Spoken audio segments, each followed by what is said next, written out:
IVM.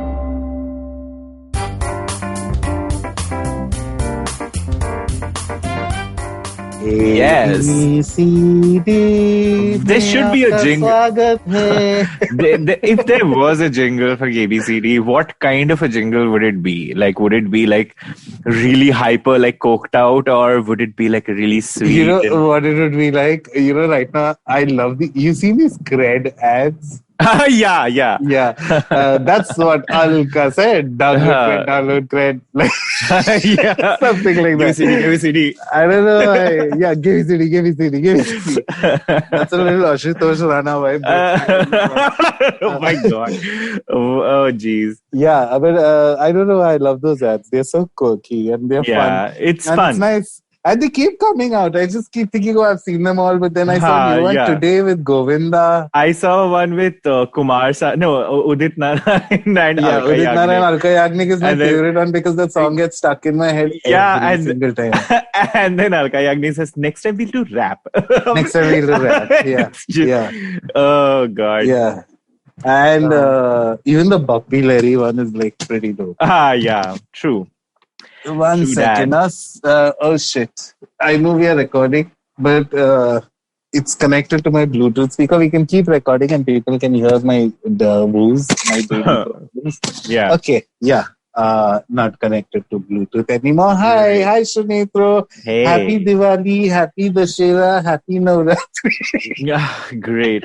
Happy have I missed any festival? I don't know, man. You tell me. Oh my God. I don't miss any festival ever. Can I tell you something funny that happened to me on Grindr? What? First of all, I'm one of those people, if someone wishes me, right? Huh. See, happy birthday, I get it. Someone says happy birthday, I know. Thanks. Thanks a lot for the sweet wishes, whatever. You say thanks, yeah? Mm-hmm. But when someone says happy something and then you have to say happy Eid. Eid Mubarak. Then I have to say, Eid Mubarak to you too. I don't know. There's something very weird that happens to me when I have to reply like that. So this time, for some odd reason, I was roaming around on Grindr, and right enough, people were saying Happy Dashera, and I'm like, I don't even know the significance. I know they jala Ravan and all, but I'm like, why are you wishing me Happy Dashera on Grindr? And then this one guy said Happy Dashera. I said thanks to you too, and he said top or bottom. Oh my God! Great way to segue into it. I know. Are you a festivals guy? On and off, to be honest. So here's the thing. I'm a winter guy. So I like the feeling. You're a winter guy.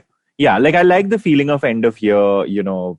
So I usually don't do like even vacations and stuff. Farhad, I can hear some disturbance at your end. Sorry. I'm sorry. Okay. Yeah. So I'm not one for like summer vacations and stuff. So for me, it's like at the end of the year, it seems like I like the feeling of having done having done whatever I needed to for the year and just relaxing for a bit. So so as a result of that, it just so happens that it coincides with like, you know, the festive season overall. So yeah, so it just so happens that it coincides with this flurry of festivals that I have that come together. So I look forward to like October overall, you know, mid-October onwards, I'm just like, so I feel good about this, you know. Yeah. Do you care about festivals? And I'm not even talking about like your religion festivals. I'm saying just overall. No, in general, I don't. The festive season. Even the other day, someone was like, what are you going to celebrate Halloween? And I'm like, no.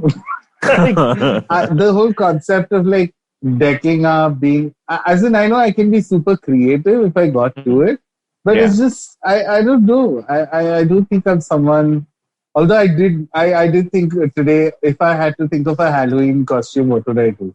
Because I would be one arrow, two birds, one stone, two bushes. What is it? Yeah. Got it. Two birds, one stone. Two birds, one stone. Wow, that's not a very vegan analogy, but okay.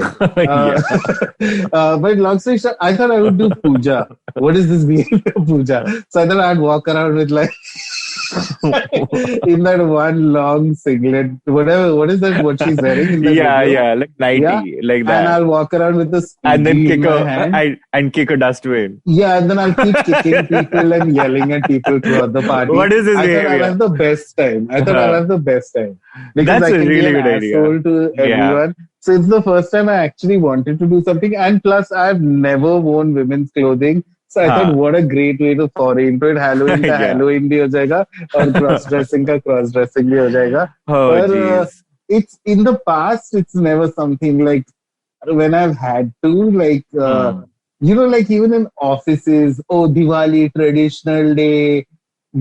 If someone says it to me, the more I don't feel like doing it. I don't know why. It's like, I don't know if I'm trying to be cool or I'm trying to be different or whatever it is.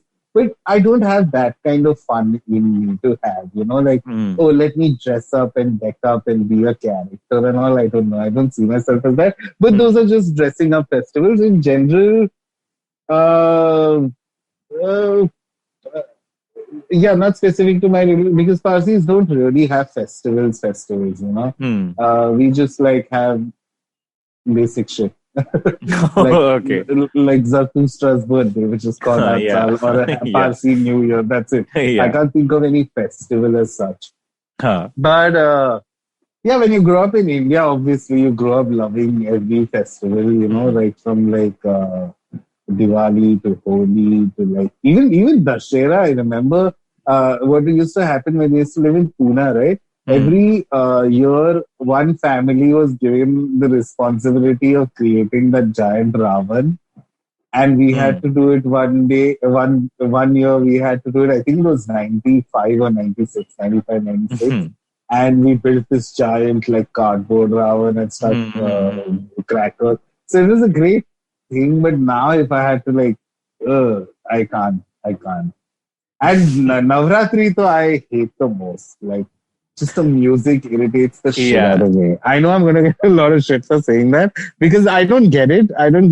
But that droll and the clanging of wooden stakes, I'm like, this is so weird. It's so weird for me to watch. So I've never thought of it.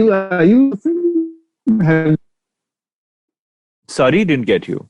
Are you like a Dandiya person? Like, I'm Bengali, so Navratri doesn't feature in my scheme of things at all. I'm all about Pujo. Okay. So, like I remember a couple of days back, this chappie asked me, "Oh, so like Navratri?" I was like, "Bitch, it's Pujo. Don't even say Navratri to me, please." So, like it's just I've grown up and I obviously we like. Why don't you educate me at least? I don't know. I'm sure other people know what Pujo is because in my head, Pujo is what just there are lots of pandals and you go pandal hopping. That's it. Is that all that there is, or okay, so it's like so it's basically 10 days of it starts around Mahalaya is the first so it starts around that time and the first day and for 10 days it's what's celebrated is basically the I mean mythologically everything is a celebration of good versus evil, good over evil. So this story is a celebration of this goddess who is Durga, who kind of was brought to life by because there was a demon called Mahesasur who had a boon that he wouldn't, no man would be able to kill him. Hence, a woman was born to sort of vanquish him, and she was empowered by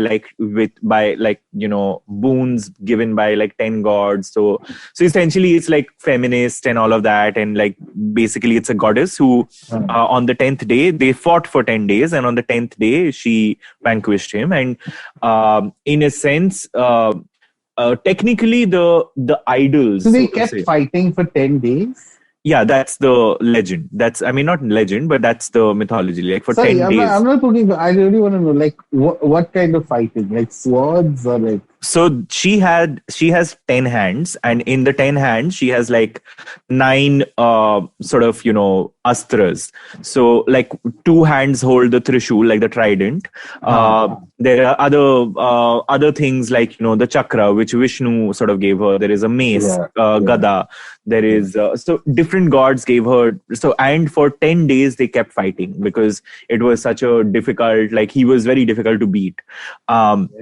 On the 10th day, she basically sort of beheaded him and all of that. So it's a celebration of that. And Durga is like a very Bengali sort of a deity. And traditionally, from the 6th day onward, from the 6th to the 10th day, was what was supposed to be the festive, the festivities used to go on for those 4 days per se.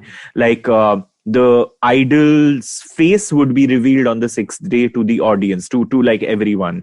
But now what has happened is, because commercialism and all of that, so people start going out and hanging out in the pandals from like the 3rd, 4th day onwards. So that's what it is. It's every single day. It's if I'm talking about tradition, every single day you basically have different ways of sort of appeasing the goddess. Like for example, on Ashtami, Ashtami is the 8th day. 8th day there is like a feast, and there is like it's that one day, I think post Ashtami, post the 8th day, I think Navami is the day when non-vegetarian food is sort of offered to the goddess. And So you're Bengalis supposed are to eat vegetarian, and on the 8th day you No. So Bengalis are not supposed to do any of that. okay. We basically fast till we do the Pushpanjali, which is where we appease the goddess in the morning, and then we go all out. Like we don't give a fuck about this 10 days Navratri and all of that, where we have to abstain and all that. Abstinence is not Bengal, like not something we are known for. So so that's what it is. It's a time for families to come together. It's a very community festival where so I find it so funny in how there's Lent, right? Like Christians have Lent, and then for 40 days you're supposed to like not eat vegetarian and abstain from sex, and which reminds me of that ultra hot movie 40 Days, 40 Nights with what is his name? Josh Hartnett. What a dream. Oh my God. But basically Parsis have a version of that too. Okay. It's called Bamman Maino, which is basically for around 30 to 40 days you can't eat non-veg. But as usual, Parsis being Parsis, they found a caviar. And basically you can't eat red meat. So, you can eat chicken, and fish is not counted because fish is technically referred to in our scriptures as fruits of the sea. Got it. So that's fruits smart. Of the sea, so we can eat fish and we can eat chicken, but we can't eat mutton. And even then they complain so much that holy shit, Ekla have not eaten mutton, and they go nuts even in that much. But I love these kind of eccentricities that come with like every community. And so there are two, there are two kinds of Durga Pujas out there. Like one is the kind that happens within homes. So like, and the one, and then there are the ones which happen like, which are commercial, like, in localities and stuff. So, my home, like my maternal side, like, every, so that there are like some 6-7 cousins, and every sort of 18 or 16 years, it sort of each, so basically there are 16 cousins, so to say, and every year basically it goes round, and every 16 years it comes to our family. And I remember when I was I think this was when I was 21 or 20 or something. So that time, so it was pujo for all of us at in our ancestral village. And Novami, which is the 9th day, there's a rule that you have to serve 108 dishes. 108. And there were 108 dishes for lunch that day. I mean, obviously, we had to kind of, we obviously optimized. For Who example, had to there was, cook? sorry. Who had to cook? I mean, obviously, there were people who cooked. I People, mean, obviously. yeah. But the idea that, there had to be, like, it has to be 108 and not one less, not one more was Okay. crazy. But, like, I found, like, there were such smart ways of going around it. For example, there was, like, a fish fry, and then the fish fry would be used in a curry. And that curry would, let's say, so then there would be a rasgulla, and then rasgulla would be put in a pie, in a payasam. So that becomes another and the payasam is a separate like dish altogether. Got it.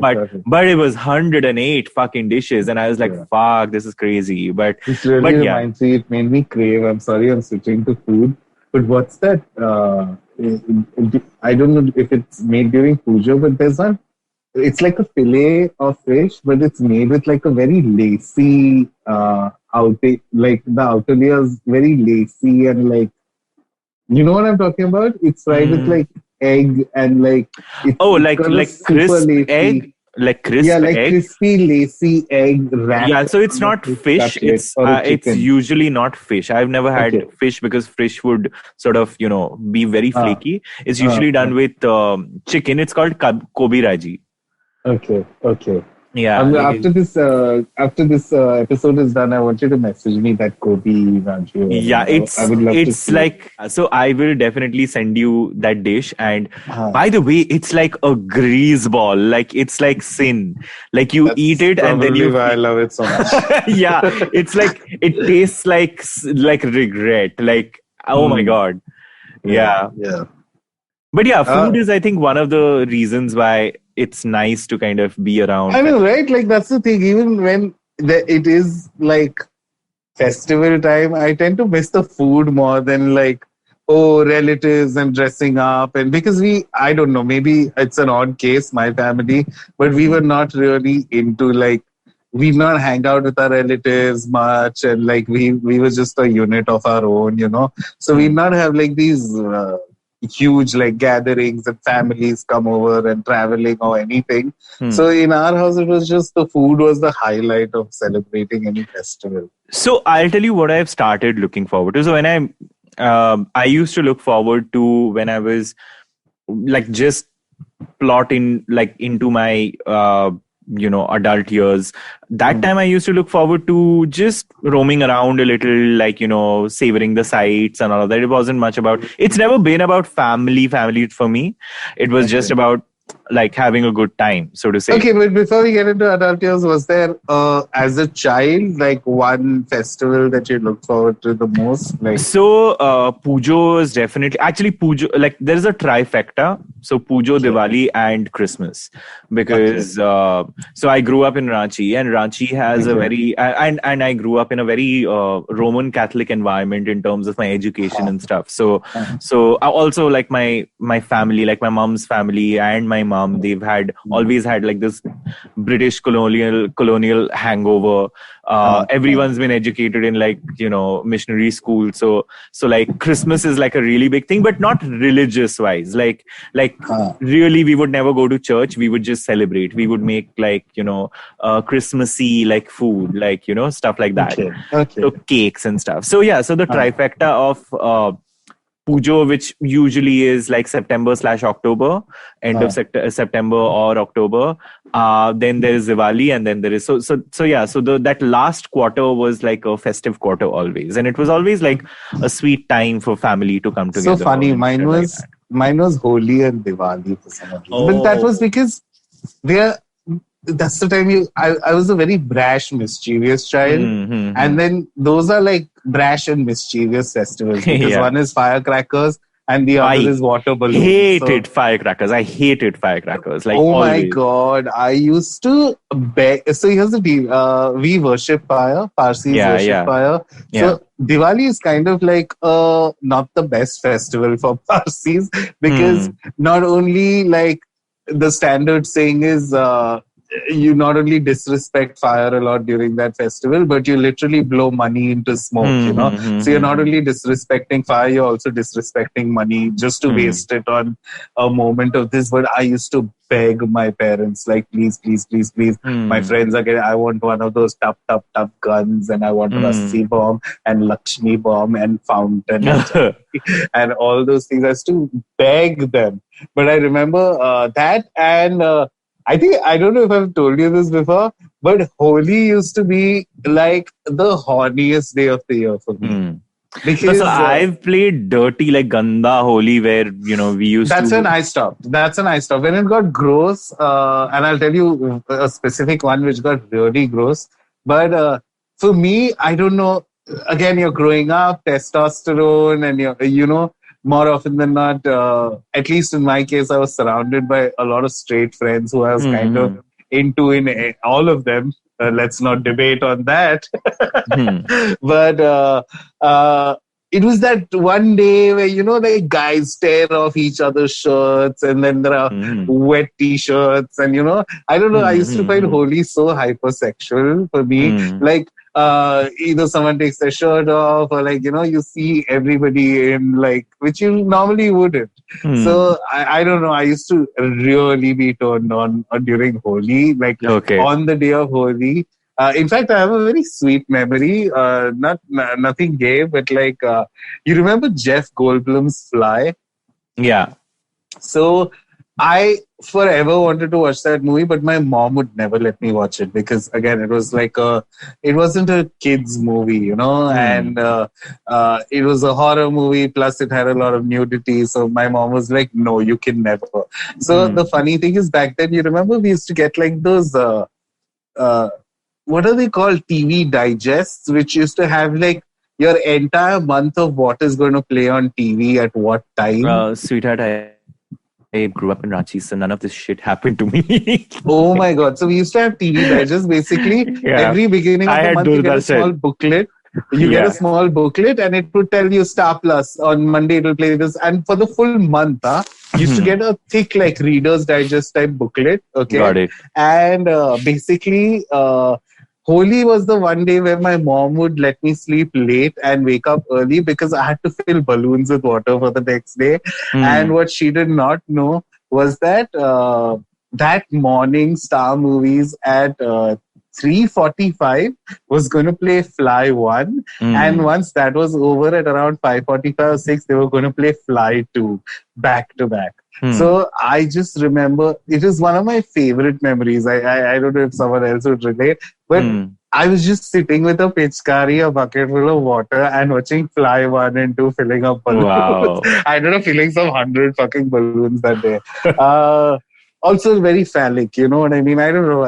Holi was a huge turn on for me. But then Holi also got so shitty because the older I got, somehow food started getting involved. You know, I remember food started coming into the Holi scene, like eggs. And I specifically remember this one day, someone broke an egg on my head. And now suddenly the whole day you have to roam around smelling that yolk, you know. And I'm not that Parsi that I get turned on by egg yolk smell, you know. But like, it was like a gross smell. And what was worse than, one of my friend's mother, she smeared jalebi on my face. What the fuck? Yeah, I don't know why. Yeah, like so I have played dirty Holi for like a couple of years. Like, we used to, like, Ranchi used to be crazy. Like, my dad used to work for Nerolac Paint, so he used to get like expired paint, and we used to so like we'd throw like expired paint on people. Oh my like, God. It's like legit crazy. But then I was like, you know, this violence and like, you know, this like ever since I started, I any scenario where I would sense this you know, this violent machismo, like I started getting very put off by those kind of scenarios. Even I remember I was fine until other people's shirts were tearing, but the moment people started, because I was, you know, you're a teenager, you're the first time starting to develop body image issues and stuff. And then when people would come for my t-shirt, I used to be petrified. Like, that's when I think I stopped kind of enjoying it. And I specifically remember I went for, you know how rain dances then became a thing, like rain Yeah. dance. So I went for this rain dance. So if anyone's listening in Pune, everybody goes. The holy event to go to back then was the boat club rain dance. Okay, like it was very difficult to get in. It was very difficult to get passes, but it was the holy party of the year. Like everybody used to die to get into the boat club.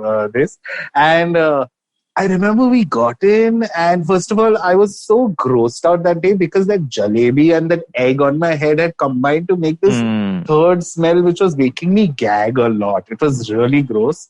And okay, fine, we are in a rain dance. Music is playing the usual same fucking songs for years. You know, Rang Barse, Do Me a Favor, Let's Play Holi. Like Bollywood has standard those 10 Holi songs. They are playing, and I remember this DJ. He gets onto the podium and he threw a bucket of sambar in the crowd. Yeah, I don't know. It was so fucking gross. Like suddenly, now I can serve jalebi, egg and sambar. Like I don't know why he thought of throwing sambar, you know. And it's food wastage. It's something like I'm not down with, you know. So I think that was my last Holi, if I remember correctly. That was my last Holi. After that, I never played Holi. I was like, okay, maybe my parents are right, because they also hated Holi, because they're like, what is this stupid stuff where people rub your face, they invade your private, like your personal space, and they rub color on your face. And you know, it's not like mild patting. People fucking rub your face. You know? Yeah. And I don't know. Then it started looking like a very aggressive, gross festival. Yeah. And so for me, Holi is like, so first was that. Secondly, I just hated the idea of just being so not well turned out at a festival and just like having chemicals being thrown on me. Like it just didn't work for me. And I ever since I've actually not had a single Holi since I turned like 21, 22, 21-ish.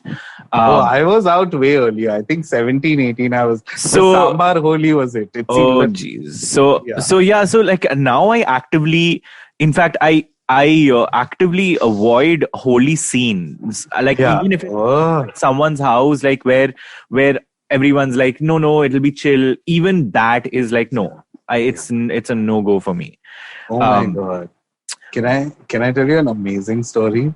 You know what? Should we do that after the quick break? Let's do it. Let's do it after the break. Yeah. Awesome.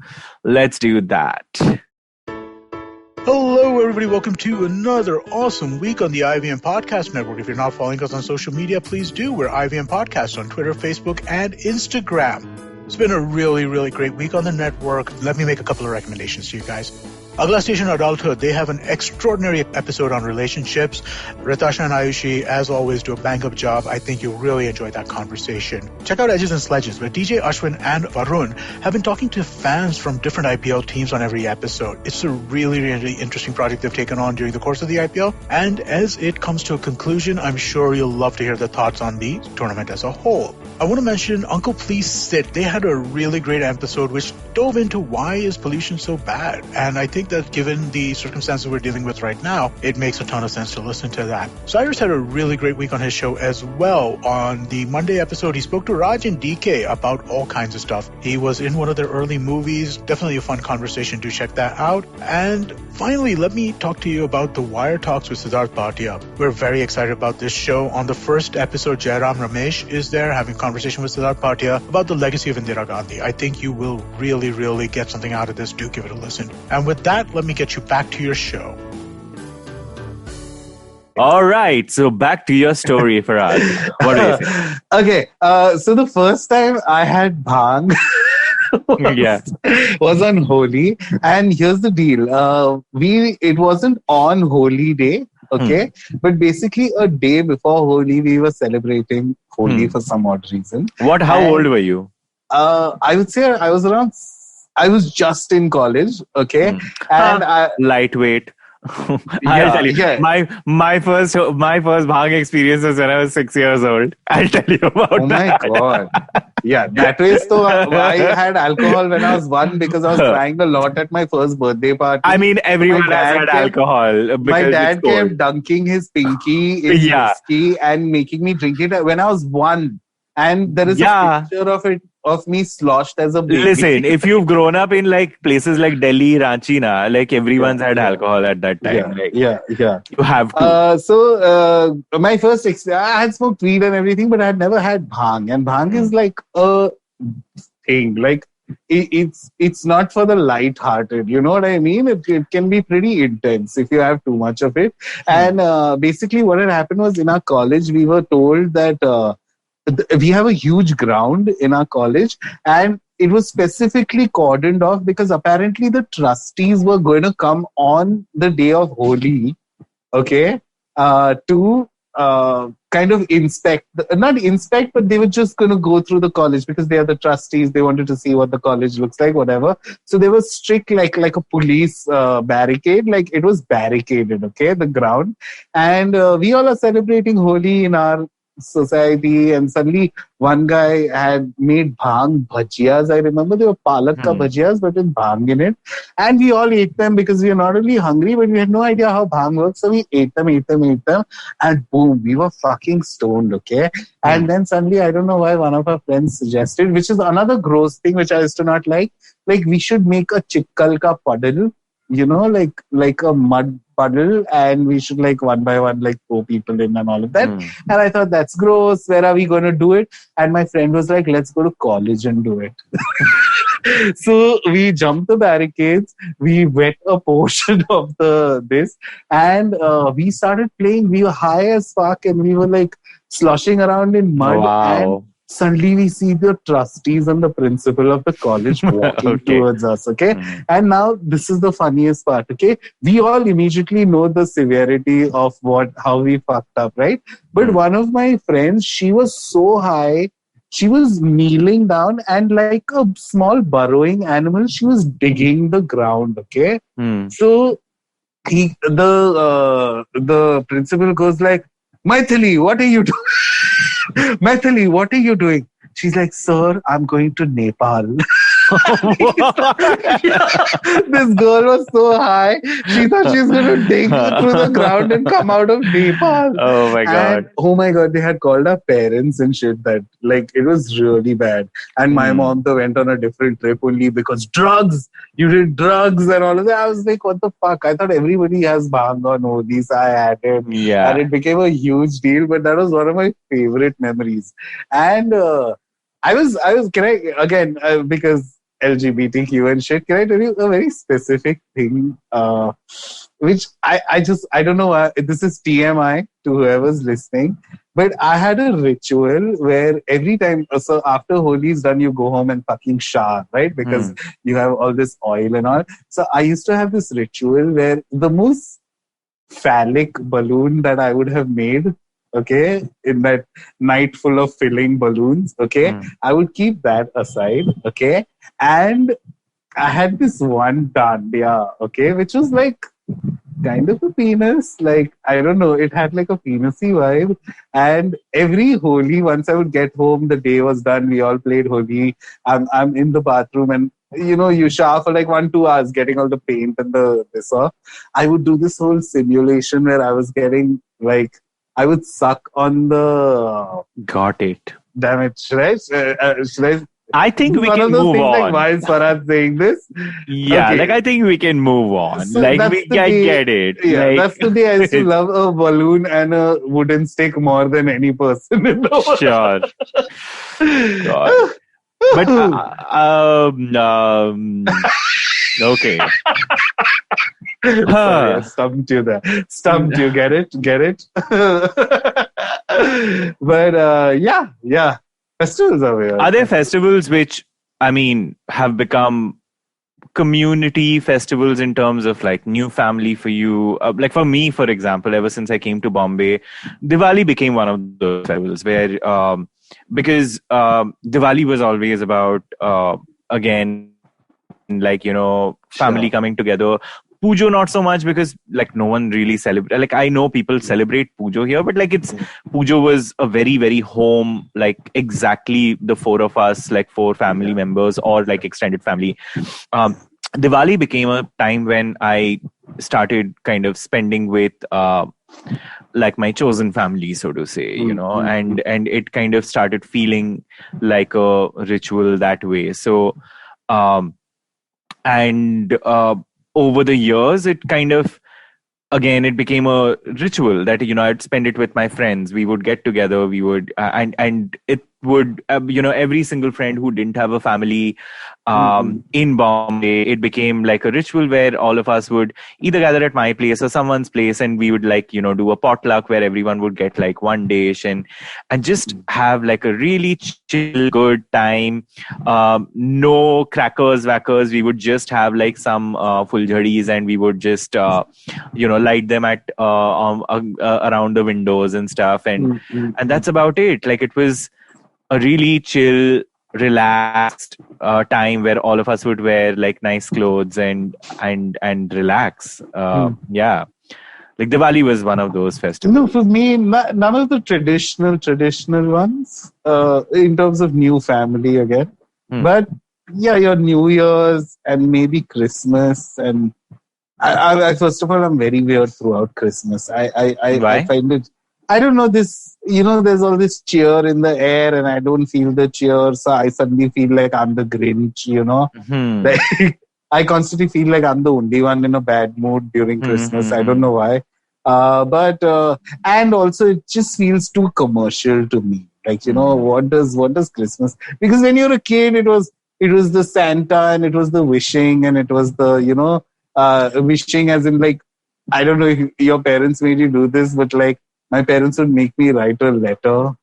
No. Oh my God, I will tell you the funniest story. Basically, my parents would make me write a letter to Santa of what I want. Yeah. And I used to sleep by this window, in Pune. And so I remember I had asked for a pack of trump cards, like WWF cards, I wanted a pack of trump cards and 2-3 small random things I'd asked from Santa Claus. And one night I'm sleeping and I wake up and I see my mom and my dad both arched by that window putting that gift, and they stop. They've like frozen because they know I'm awake. Oh shit. Now, in any normal family, either you would tell the son, haha, it's been us who's been giving you this gift every year. It wasn't Santa Claus, right? My mom slapped me. Wow. My mom just slapped me. Go to sleep. Wow. And don't open your eyes. And I don't know. I just shut my eyes, worried that I might get slapped again. And I fell asleep, I guess. And then the next day I was excited because I got WWF cards and shit. But I will never forget that image of my parents both hunched over, like trying to put something in the window without waking me up. Yeah, and then my mom just slapping me like, go to sleep. Wow. So for me, what started happening was December's, like New Year and Christmas started becoming a ritual for me to not be here at all, like not be home. Like I wanted to. I started doing like I started traveling around that time, and so as a result of that, it just I think part of me was doing that to kind of avoid any disappointment. In terms of like, why that time? Like I wanted to avoid any disappointment in terms of expectations, like so I won't have family coming over, I won't have this, I won't have that. So I realized that let me just make this my own festival, and it kind of stuck. However, last year was great for me because it was a kind of Christmas and New Year and Diwali. So the thing is, last year was like my ideal scenario of, so basically around Diwali, Halloween, I was not here. I was with like, I was on vacation, and I was in a place which also celebrated like, Halloween for Halloween. Then Christmas and New Year was again with just like a couple of friends over at mine. We ordered food. Some of us cooked. It was just really fun. We did like game night and all of that. And I've come to a point where I like that. I enjoy that. And I look forward to it, to the point that, coming back to that point that I was talking about, why I've been so chipper is ever since things started opening up, I really now, I want to unlock, like, move away from this like hermit life that I've been living for the last 6-7 months. So I finally, I had like 2 friends come over to my place for like a whole day where I cooked and all of that. And so as a result of that, I'm seeing hope. I'm seeing a little more, That's so sweet. Joy, and joy to look forward to, not like just in the present. And I realized that, if everything goes well, if everything's sort of, all right, and things again don't go back to like square one, I wouldn't even mind spending, let's say, Christmas and New Year back in Calcutta, because the most fun when it comes to Christmas and New Year I've ever had in my life has been in Calcutta. Because that city lights up, like it's and this joyful. is the best time because work from home is exactly right? Like exactly. So, and but while we are talking about our experiences, I can't help but think of all our lovely LGBTQ peeps who, like, festivals must be such a stressful time also. It is. Because not everybody is on the best terms with their family. Not everybody is out to their family. Their families, there's a lot of dysfunction a lot of times, especially in like, because, my dad doesn't accept me the way I am, whatever it is. And then this pressure to spend time with family and have fun. I can only imagine like how stressful it might be. No, of course it is. Of course. I mean, I've gone through it myself. Like I stopped even going back home, after a point, because I just didn't feel right. And as a result of that, I had to find my version of what festive means, because my first 2 years in Bombay, I would want, like, I was looking forward to going back to Calcutta or Ranchi. But now I'm just like, I need to find my own way. I need to find my own version of joy and festive. And like I said, it ends up being with people who are your chosen family. And that's why it's so important, that chosen family is so important. Our friends. And I never go for these, but sometimes I find it so sweet when let's say like it's New Year's, right? And there are like homo scenes that happen on New Year's, always, or like Halloween. Of course, not this year, but like there have been like, and then I always feel like, even though I've never been, because on some level I also find like, who wants to go for a gay party on New Year's Eve? I don't want to be around gays. I want to be around my friends. I want to have a low-key scene, like you said, game night. Which everyone's entitled to, but... Of course. Yeah. But I'm saying I feel 50-50 as in it's only my this, but I also feel sweet that whoever... There are people who can, within the community, celebrate together. Because these can also be, I on one level... I don't give a shit about festivals, but on another level, I also know how. I'll give you an example. Like every year, there's Navroz, which is like the biggest Parsi thing to happen. But only, first of all, Parsis are so few that it's hardly a holiday recognized anymore, like so many times at a job, I've had to say, I need a leave on Navroz, and they're like, what's that? So it's become like that rare a thing. On top of that, I've stopped spending it with my family, and that's the day of just good food. Like, it's like a lot of just, it's a mini celebration because it's a Parsi New Year, basically. But what I'm trying to say is, if this particular year, again, during Navroz, I did feel a little bittersweet that I'm not with my family. Every year I start feeling a little like, even though I moved away from it, like I did not want to celebrate it with them. And not that I celebrated with someone else here, but it's just like this year, last year, I do tend to feel like it not being acknowledged and not having anyone to celebrate it with. Like, okay, I'll make the best food on Navroz, but then who do I eat it with?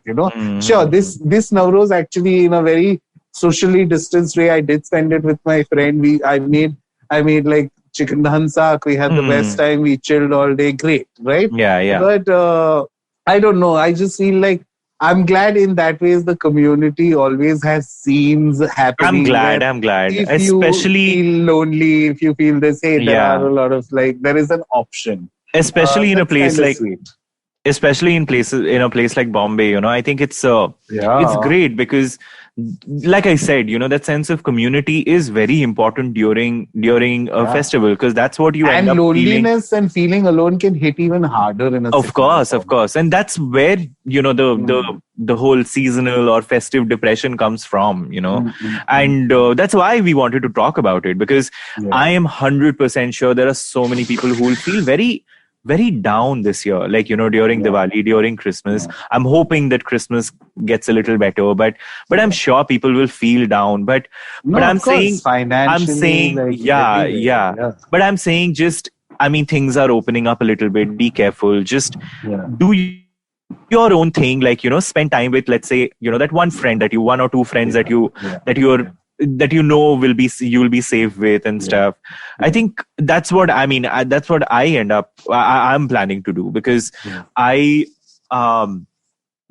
want to kind of look forward to something, and that's basically that's literally my aim for like 2020 now. Like, look forward to what I can look forward to next week. Scraping the bottom of the barrel. Wherever you can get hope and happiness. Yeah. But also, think about it. It's kind of liberating that there are no expectations like, oh my God, I have to do like a Diwali party. No obligations, no large expectations. It's just about a feeling that you look for. And I think this year, that way, festivals have kind of been stripped off and just been left with that festive feeling. That's it. And nothing more. None of the trappings that come with it. God, all the weddings I can say no to, and it's valid to say no to. It's just like so good. Such a good feeling. Oh my God. Which, are you looking forward to anything by the end of this year? Like, Christmas, New Year, anything like, what? Not really. Again, I don't know, this doesn't even have a pandemic this to it. Like, I genuinely am not someone who I don't even know when is Diwali. I don't know when is whatever. I just don't know these things, because I genuinely I have not celebrated in almost a decade any festival. Like, in the most, I've done like a very mild version of it, because that's the thing, when you're growing up, New Year ka kya plan hai starts in like September or or like already are planning, Goa jayenge, ye karenge, we'll go on hilltop or whatever. There's a lot of planning that used to go into, or even Diwali, you knew what your budget is. Of course, I'm gonna like, but I don't know, I just fell out of it so much that it just didn't mean anything. And that's why, like I said, I feel like a grouse around festivals, because these are things I loved as a child. I really loved Diwali. I really loved Holi. Dandiya, not so much ever. But I don't know why I'm only thinking of Diwali and Holi. It's like I don't know any other festival. I used to love that bonfire night. Revdi? What is it? Lodi, right? Acha, Lori. And what is the thing you used to throw? The sesame thing? Til. Yeah, I don't know. We used to call it til, like it's til. Yeah, it's sesame, I used to love that. Like, it's a night where everybody collects around a huge bonfire. And again, I grew up in Pune, so the nights are very chilly and like, it's such a warmth. And I miss that, like that kind of stuff. But I don't miss because we are not even talking about, is it logical, right, to have these festivals, a lot of these festivals, whether it's Visarjan, whether it's like, this year, when I saw the kind of precautions that were taken, not because of coronavirus, I really couldn't help but think, that this should be the mandate for every reception year, ever. yeah. You know, like allotted spaces for there's only eco Ganpatis, like they can't be bigger than this size. And I just felt it was such a nice way for, hey, you can still celebrate it, but you know, it doesn't have to be when it becomes a show thing, you know, that's another thing I don't like about festivals. I'll give you an example. I remember in my colony in Pune, a lot of times, you know, oh, what will this family do this year for Diwali? Because, you know, last year, 10,000 ka ladi, and then it's your, and then, you know, it becomes like a who spent the most on crackers. And I'm like, that is so stupid now. If I think about exactly. it, like it's that's what I'm saying, right? That you know, once festivals are stripped of its trappings, then all that's left is the human element, and that's literally what it should be left with. And that's what I'm looking forward to this year, you know. I'm not like big on Diwali this year because I don't know, like I'm sure I'll have work and stuff, but yeah, for Christmas and New Year, I'm really looking forward to that. Like I have in Calcutta, I have a cousin who's just like, you know, moved into her own apartment, and she said, you know, when you're coming here, just stay with me. And I have one of my best friends also. He's been telling me, just come and crash. And like, you know, you don't have you to.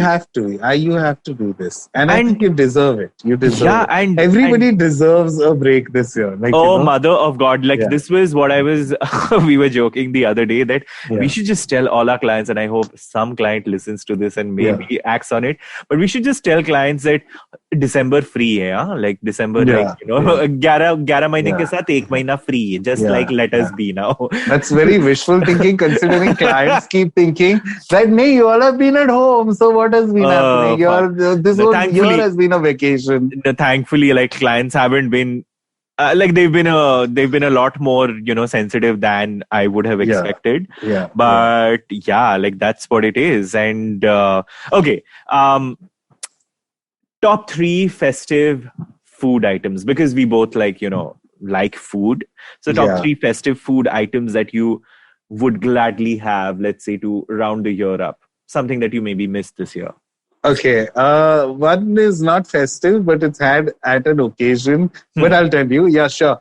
Number 1 is dhansak. Okay. But dhansak, unfortunately, is not a festive dish. It's actually a ominous dish. Basically, it's eaten 4 days after someone dies.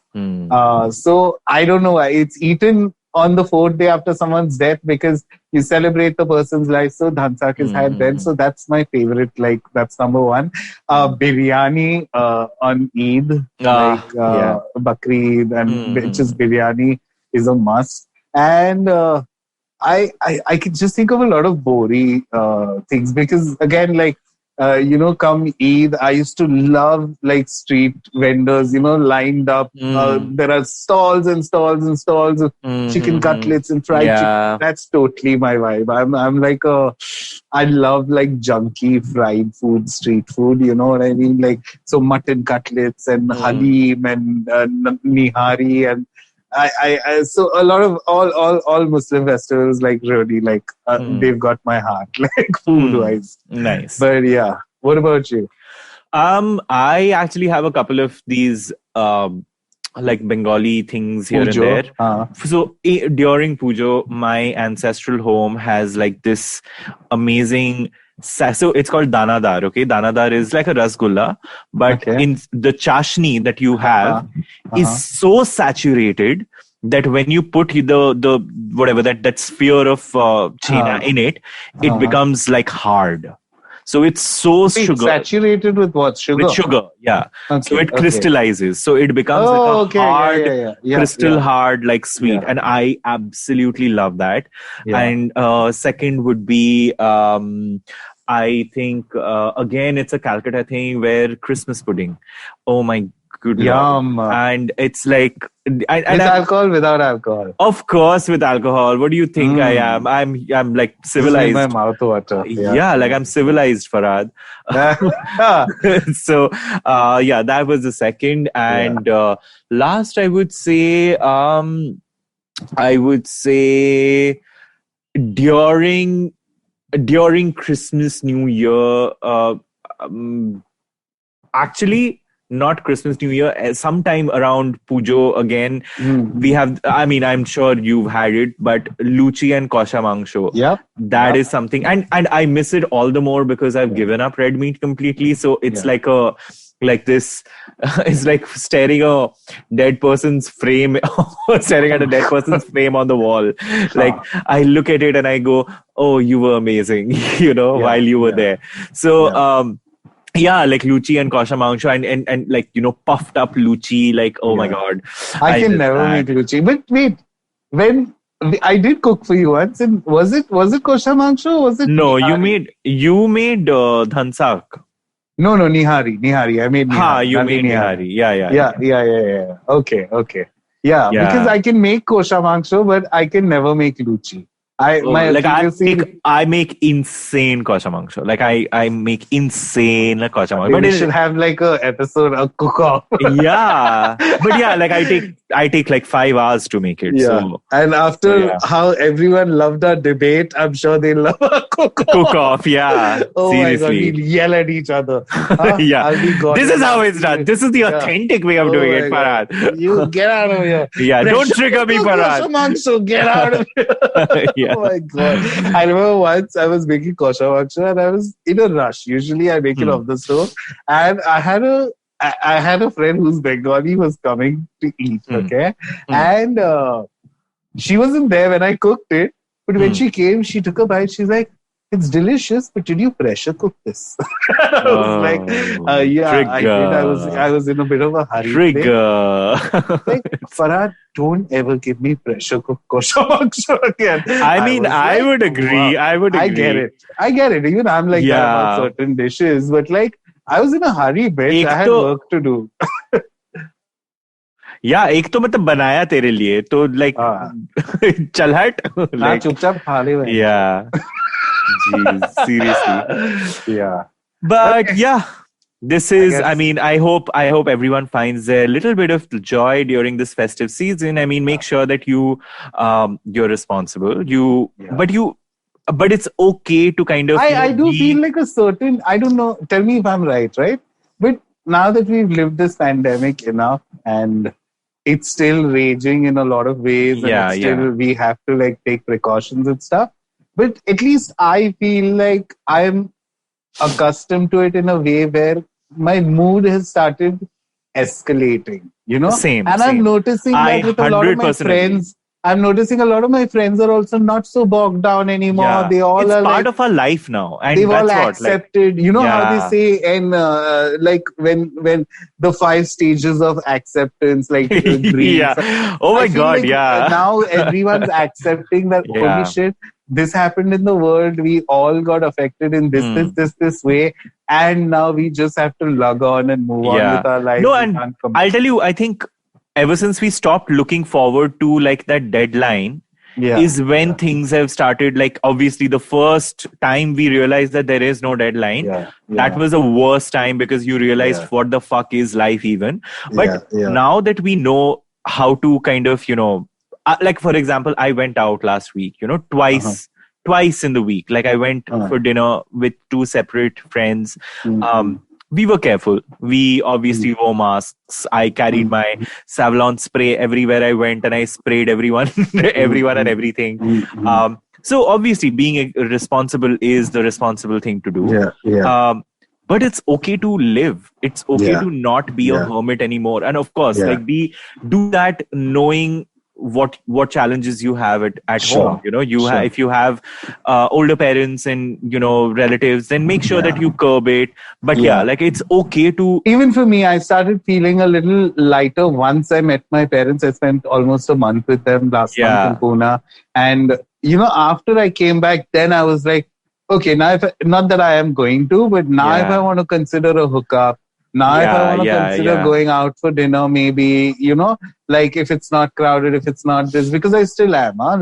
Even yesterday, I thought like I'd get a haircut. But when I was taking a walk, I saw the crowd at the salon and I was like, you know what? A haircut can wait. Exactly, I don't have to get a haircut. True. Like that kind of like just little, I feel like on a fundamental level, at least I feel some level of acceptance has been made with the novel coronavirus. Like, okay, buddy, I see you and I get it now. Like, what am I going to do? True. So, yeah.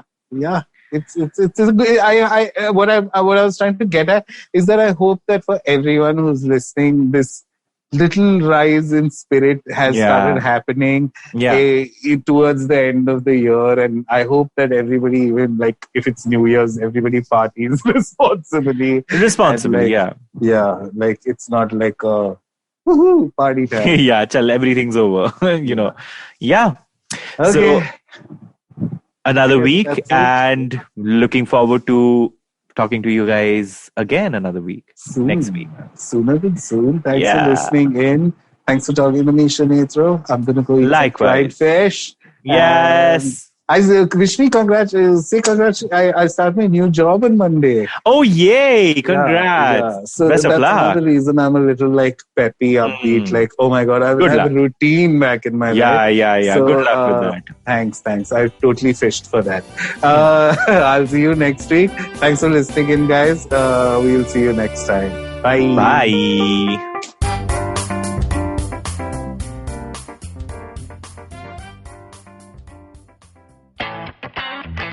रिश्ते में तो हम तुम्हारे podcast लगते हैं. नाम है football शुटबॉल. Presenting Football Shortball, a show about three friends discussing our favorite game over a beer. Sometimes 3, maybe even 5.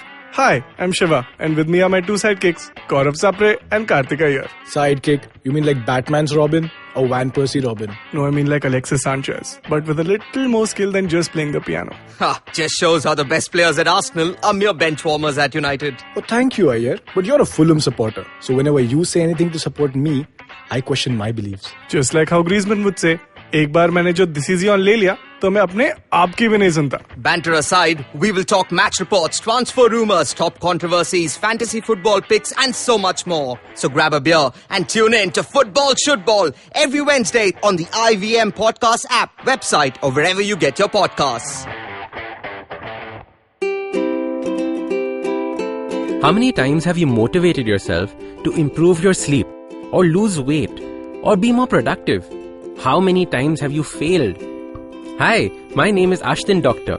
Tune into my show, The Habit Coach Podcast, where we focus on creating small, tiny habits to improve your life instead of those big, impossible tasks. So make listening to me a habit every Monday, Wednesday, and Friday on the IVM Podcast app or ivmpodcast.com or on your favorite podcasting app.